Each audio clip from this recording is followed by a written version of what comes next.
Mas a cama que eles compraram agora é uma cama de R$ 42.230. Um outro sofá que é elétrico, de 2 lugares, custou mais caro que o de 3 lugares. Custou 30 e... Não, desculpa, o de 3 lugares custou 65 mil. É que é tão fora da minha realidade que a gente confunde. Então, o de 3 lugares foi 65 mil e algo. E o de 2 lugares foi 31.690. Uma poltroninha para uma pessoa sentar, 19.270. Esse tipo de gasto, o TCU vai fazer alguma coisa? É natural que o presidente tenha esse sem limite para gastar de móveis, sendo que existem móveis que podem ser reformados. Por exemplo, os móveis que eles compraram aqui, os sofás, parece ser de corino ou couro.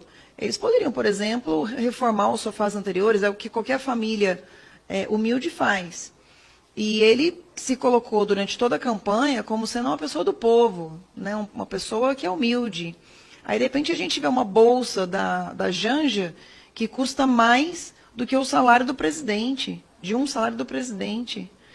De onde está vindo todo esse dinheiro? Né? Porque se ele é inocente, né, na Lava Jato, se ele diz que nada é dele, é tudo do amigo, etc., de onde vem tanto dinheiro? É a Janja que é milionária ou o Lula que tem muito dinheiro guardado?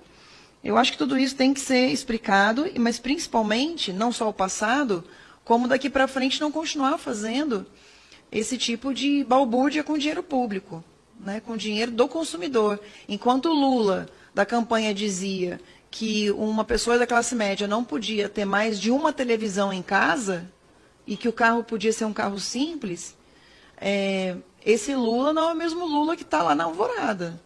Né? Porque se a gente for colocar aí uma televisão, ela custa... Um sofá dele, de 2 lugares, custaram 6 televisões. Né? Então, eu gostaria de saber se esse tipo de gasto vai começar a ser contido pela CGU e pelo TCU. E outra coisa, se são gastos passíveis de impeachment também. Obrigada. Passo a palavra ao representante do Tribunal de Contas, mas para esclarecimento, o nosso tema da audiência pública foi proposto pelo projeto de lei que apresentamos, até porque não dá para você discutir um problema que tem desde 2003, conforme mencionado, de gastos diversos, no meu entendimento, e a gente propôs um projeto de lei para que pudesse criar um regramento e melhorar o gasto com recurso público e a gente dar mais transparência, né, aos gastos públicos. Então, não dá para fazer menção se o sofá custa 5, se o sofá custa 10 ou se custa 20, porque o sofá passa a ser patrimônio da Presidência da República e vai estar lá para o presidente que chegar, né, e não ter esse desconforto de o presidente Bolsonaro, na hora H, dormir na mesma cama que o Lula dormiu, a Michele, como você falou, depois ter que trazer outra cama, e aí a Presidência da República tem que ter essas trocas, tem que ter mesmo patrimônio para trocar. Então, não faço defesa de nenhum presidente, mas sim de um gasto consciente, e tem meu apoio, Áureo. De um gasto correto, claro, objetivo, porque cabe à Casa Legislativa a ter a legislação para que possa combater qualquer abuso com dinheiro público. Passo ao Tribunal de Contas da União, o senhor Wesley Weicha. Essa é a minha primeira pergunta. Segundo, percebo o esforço da Fazenda em buscar receita e equilibrar as contas públicas. Todavia, não se pode perder de vista nenhuma despesa. Em pesquisa no site da Transparência, encontramos gastos de mais de R$ 8.000 em sorvete e mais de 300 mil em padaria, durante o governo anterior. Por isso, no projeto que eu apresentei, propõe um mecanismo de contestação desses valores para aumentar o controle social. Pergunta que eu faço: há um plano de diminuição da quantidade de cartões, de redução dos gastos e de responsabilização daqueles que fizeram uso indevido?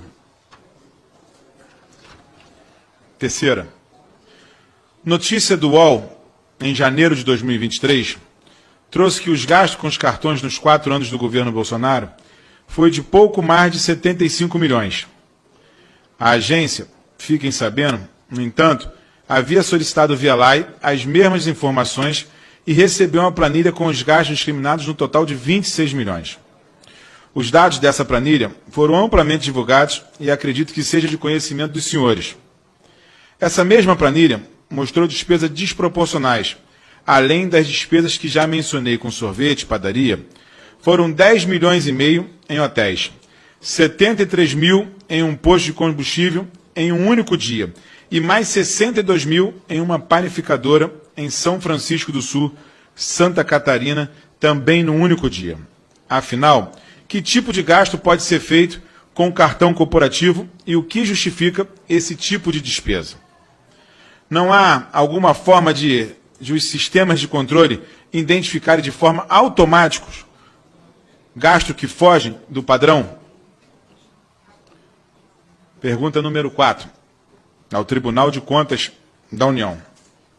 O artigo 47 do Decreto 93.872 de 1906 fala dos gastos com suprimentos de fundos para atender às peculiaridades de órgãos como a Presidência da República. E sabemos que o cartão é usado principalmente para a aquisição desses suprimentos de fundo. Pergunta: o que seriam essas peculiaridades da Presidência da República? Despesas de caráter sigiloso? 8 mil de sorvete e 362 mil em padaria tem caráter sigiloso? Número 5. Convidamos para participar, e essa pergunta fica a CGU, convidamos para participar desse debate o Ministério do Planejamento. Porém, não enviaram representante, alegando não possuir área técnica para o tema. O estranho é que há portarias emitidas pelo Ministério ainda em vigor, como a Portaria 41 de 2005, em cumprimento ao Decreto 5355 de 2005, que diz no artigo 7º, o Ministério do Planejamento, Orçamento e Gestão poderá expedir normas complementares para o cumprimento do disposto neste decreto. Pergunta: qual é o Ministério do atual governo responsável pelas regras gerais do cartão corporativo? O Ministério do Planejamento não quer regulamentar o tema? Seria o Ministério da Gestão, da Fazenda?